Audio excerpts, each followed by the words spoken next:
Buenas tardes, participantes. Soy Jessica Alba y esta tarde estoy encargada de moderar la primera sesión. En esta primera parte del taller contaremos con la participación del ingeniero Freddy Condori, ingeniero ambiental de la Universidad Federico Villarreal, con estudios de maestrías en Ciencias Ambientales de la Universidad Nacional Agraria La Molina y gerencia de proyectos de ingeniería de la Universidad Federico Villarreal. Autor del libro Naturación de azoteas y su efecto en el microclima, ganador del Premio Nacional Ambiental 2014 y ganador del primer puesto en investigación en el área de ingeniería 2013. Adelante, ingeniero. Gracias, Jessica. Buenas tardes a todos. Vamos a dar inicio al taller virtual. Vamos por la primera parte. Bueno, entonces, antes de empezar el proyecto de tesis, hay que tener algunas consideraciones. Todos los que están presentes aquí, de alguna manera, ya están iniciando su tesis. Algunos, de repente, van a iniciar recién, tienen un tema de tesis, o algunos ya están ejecutando. Pero cuando uno termina la universidad, y si bien es cierto, pasa todos los cursos, falta algo, ¿no es cierto? Es la etapa en la que uno entra a ser tesista. ¿Y qué significa ser tesista?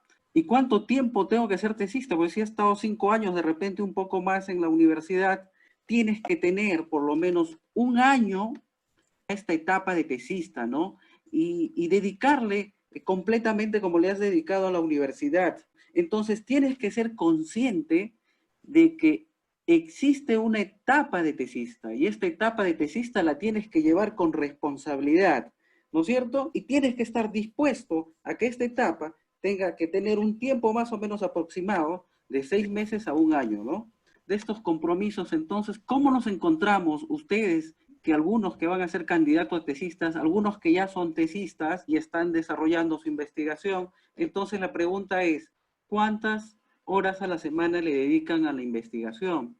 ¿Y cuántas horas le dedican a las redes sociales? Y entonces, si se dan cuenta, estamos mucho más horas atrapados en las redes sociales y muy poco tiempo a la investigación. Entonces, debemos ser conscientes que tenemos una etapa en la cual vamos a ser tesistas. Si tú decides emprender tu trabajo de tesis o tu proyecto de tesis y no vas a respetar el tiempo que se está proyectando, aproximadamente lo que les decía, ¿no? De 6 a 12 meses, entonces no vas a llevar, ¿no? Posiblemente ese trabajo no tenga mucho éxito en materia de tiempo, ¿no? ¿Y cuál es la clave? La disciplina, ¿no? Investigador que no tiene disciplina, posiblemente vaya a un camino a que no se consolide su investigación, ¿no? Bueno, entonces la pregunta es, ¿cuál es el nivel de compromiso con tu proyecto de tesis, ¿no? A ver, tú has dicho ya, este año me dedico a hacer la investigación. Empiezo en enero y termino en diciembre. Y todos los han pensado de esa manera en el año 2020, de repente tienen algunas dificultades con lo que está pasando. Bueno, entonces levántate y vamos camino al éxito, ¿no? ¿Se acuerdan cuando iniciábamos la universidad y éramos candidatos a obtener una vacante? Preocupados, ¿no? Igualmente, terminamos la universidad y estamos preocupados por titularnos, ¿no? O sea, queremos saltarnos después de haber pasado los cursos a ser profesional, pero hay una etapa de tesista, esa etapa es de responsabilidad. Y entonces dices, ¿y cuál será mi tema de tesis, no?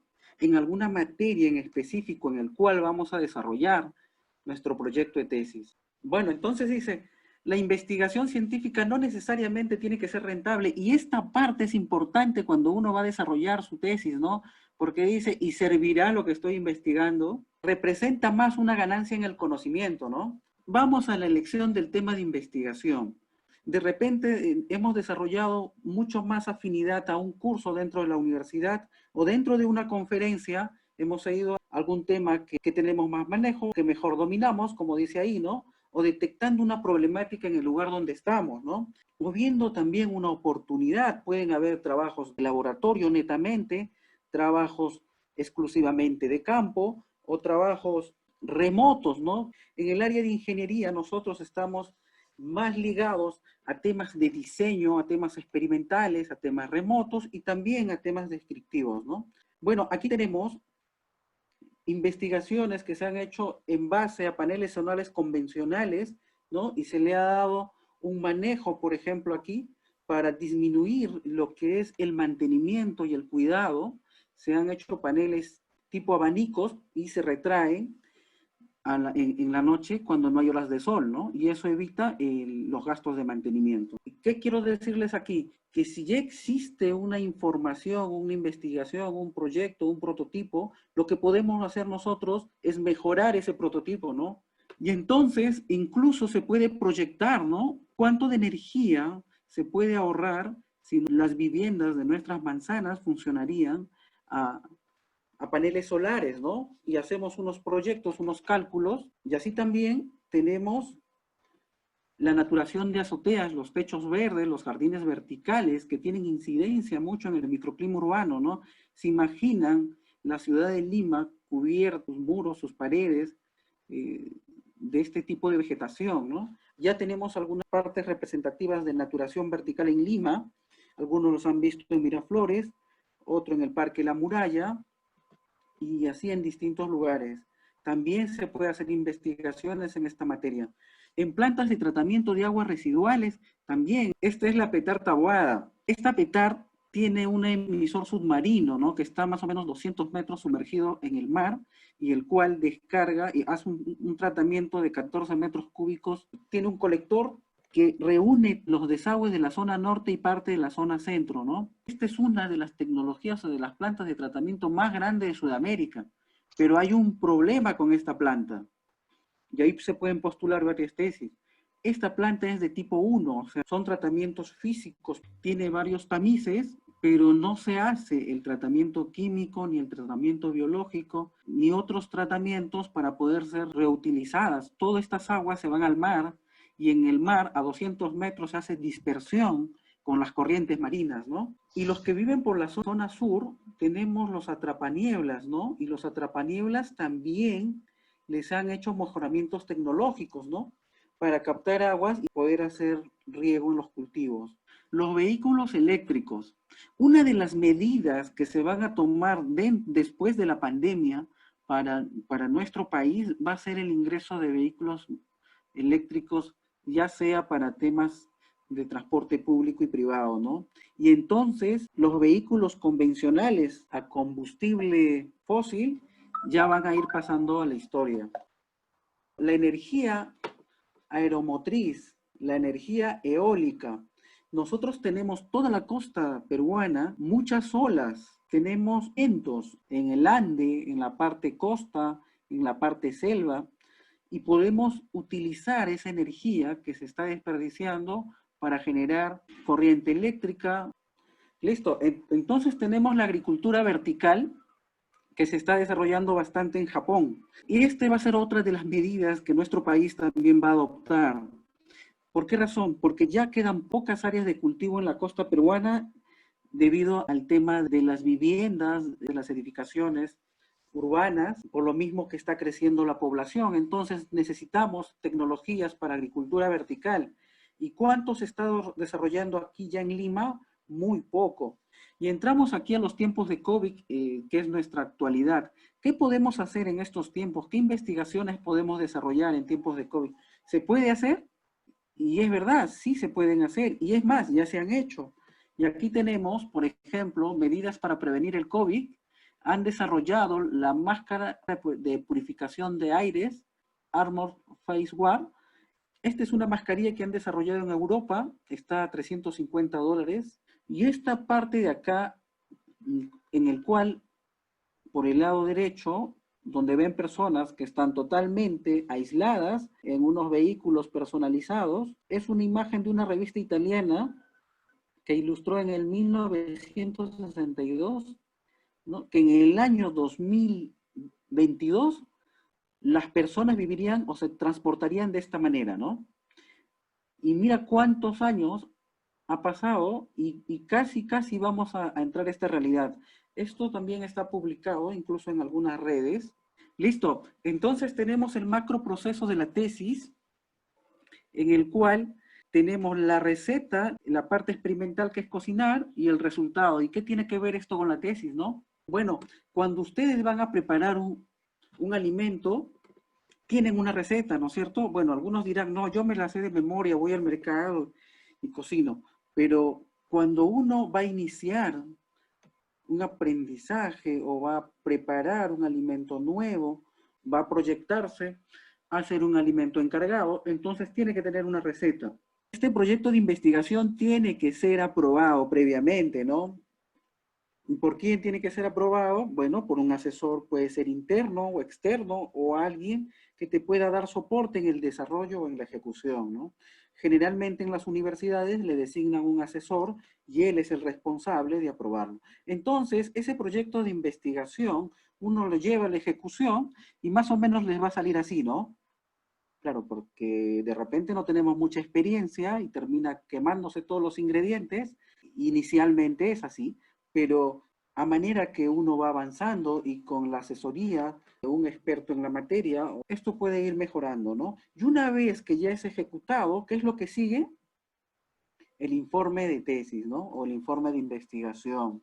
Entonces, en la investigación hay algo que no le puedes quitar, igual que la presa que no le podías quitar allá al plato, favorito de muchos seguro.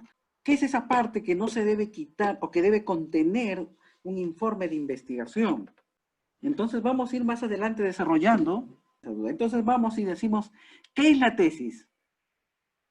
Y claro, cuando uno inicia su camino a ser tesista, tiene que tener bien claro qué es la tesis, ¿no? Porque si no, nunca vas a ver que estamos avanzando, ¿no? Bueno, entonces la tesis es una proposición que se expone, se defiende, ¿no? Y tiene una consecuencia lógica y mente llega a una conclusión, ¿no? ¿Ven esa imagen? ¿Qué es esa imagen? La creación del universo, ¿no? Y la creación del universo tiene varias tesis. Claro que sí. ¿Cuál es una de las primeras tesis? La teoría del Big Bang, ¿no es cierto? Esa es una tesis porque alguien ha postulado, ha hecho una propuesta de que de esta teoría se ha generado la creación del universo.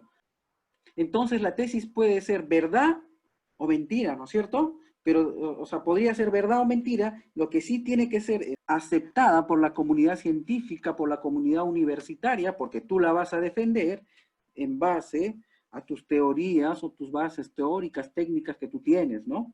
A ver, ¿qué es lo que ven aquí? El origen de la pandemia es lo que estamos viviendo ahora mismo, ¿no? ¿Qué teorías o qué tesis se pueden postular para el origen de la pandemia? Bueno, continuamos. ¿Y qué es un plan de tesis, no? Y aquí ya empezamos a la parte metodológica, ¿no? Bueno, es un contrato, como dice aquí, es un contrato que nos obliga a cumplir lo redactado, ¿no? Y nos protege de las exigencias del jurado, en este caso, cuando vamos a sustentar o hacer la defensa de la tesis. Pero ¿por qué se dice que es un contrato que nos obliga a cumplir, no? Porque cuando uno redacta la tesis y empieza a hacer promesas como si estuviéramos en campaña para la alcaldía o para el gobierno, ¿no? Y dice, voy a hacer 50 levantamientos de campo o muestreos, ¿no? Y voy a hacer las mediciones de uno y otra cosa en tanto tiempo y finalmente cuando te aprueban el plan de tesis, tú mismo no las puedes cumplir, ¿no? Y a ti mismo te vas defraudando. Entonces, por esa razón es un contrato que nos obliga, ¿no? Con lo redactado. Bueno, pero aquí vamos a ver unas consideraciones a tomar en cuenta para culminar la investigación. Tenemos tres, en realidad hay una también importante que lo vamos a mencionar. La factibilidad a la información. ¿Cuánta información existe del tema que hemos elegido, no? ¿Cuántos antecedentes? ¿Cuántas bases teóricas? ¿Cuántos libros se han generado, no? Sobre ese tema. La factibilidad al lugar donde se va a desarrollar la investigación, ¿no? Y este tema de la factibilidad al lugar les debe estar pasando factura a muchos, ¿no?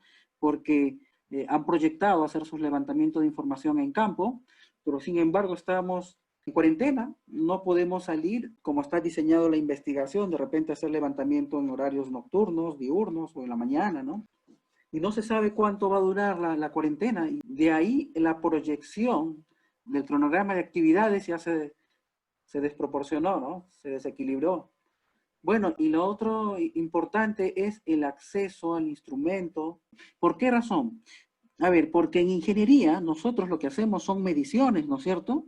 La información primaria que se genera para ingeniería debe salir de un instrumento de medición. Diferente en otras áreas, por ejemplo, en psicología, el instrumento de medición, para ellos es un test o una encuesta o de repente hasta una entrevista, ¿no? Por ahí ellos trabajan descriptivamente con univariado, con variables univariadas, ¿no? Pero en ingeniería no, ¿no? En ingeniería tenemos que saber manejar instrumentos de medición. Lógicamente que vamos a hacer encuestas en algunas investigaciones, pero acá en los diseños tienen, y la información primaria tiene que salir de un instrumento de medición. Bueno, continuamos y aquí tenemos otra nota importante que dice, la capacidad de observar y analizar genera conocimiento, ¿no? Y esto tenemos bastante entrenado los ingenieros, ¿no? Porque no es lo mismo observar o no es lo mismo mirar una persona común y corriente que un ingeniero, ¿no? Un ingeniero en un espacio de contaminación puede ver muchos factores, ¿no? Bueno, entonces ya entramos para desarrollar dentro de la metodología, existen muchos libros, ¿no es cierto? Y el más conocido de Roberto Hernández Sampieri, metodología de investigación, ¿no? Ya estamos, este es de la cuarta edición, ya estamos en la edición 2020, ¿no?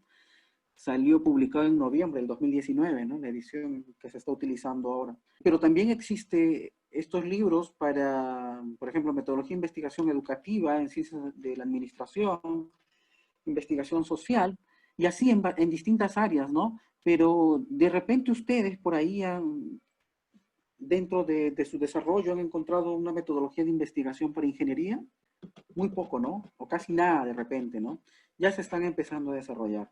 Entonces, el grupo Enviro Evolution se ha desarrollado el manual metodológico de investigación para ingeniería, ¿no?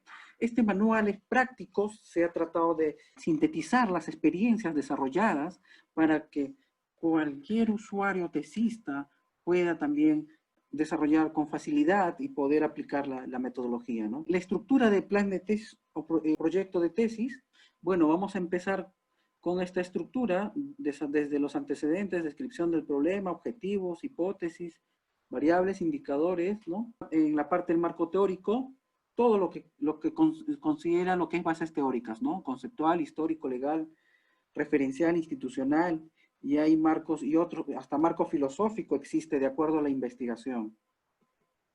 Los métodos también, tipos de investigación, nivel, diseño, unidad de análisis, materiales, instrumentos, procedimientos y otros, ¿no? También tenemos el cronograma, el presupuesto, las referencias, los anexos y esta parte importante, ¿no? La matriz de consistencia, lo que generalmente revisan en un plan de tesis los asesores, ¿no?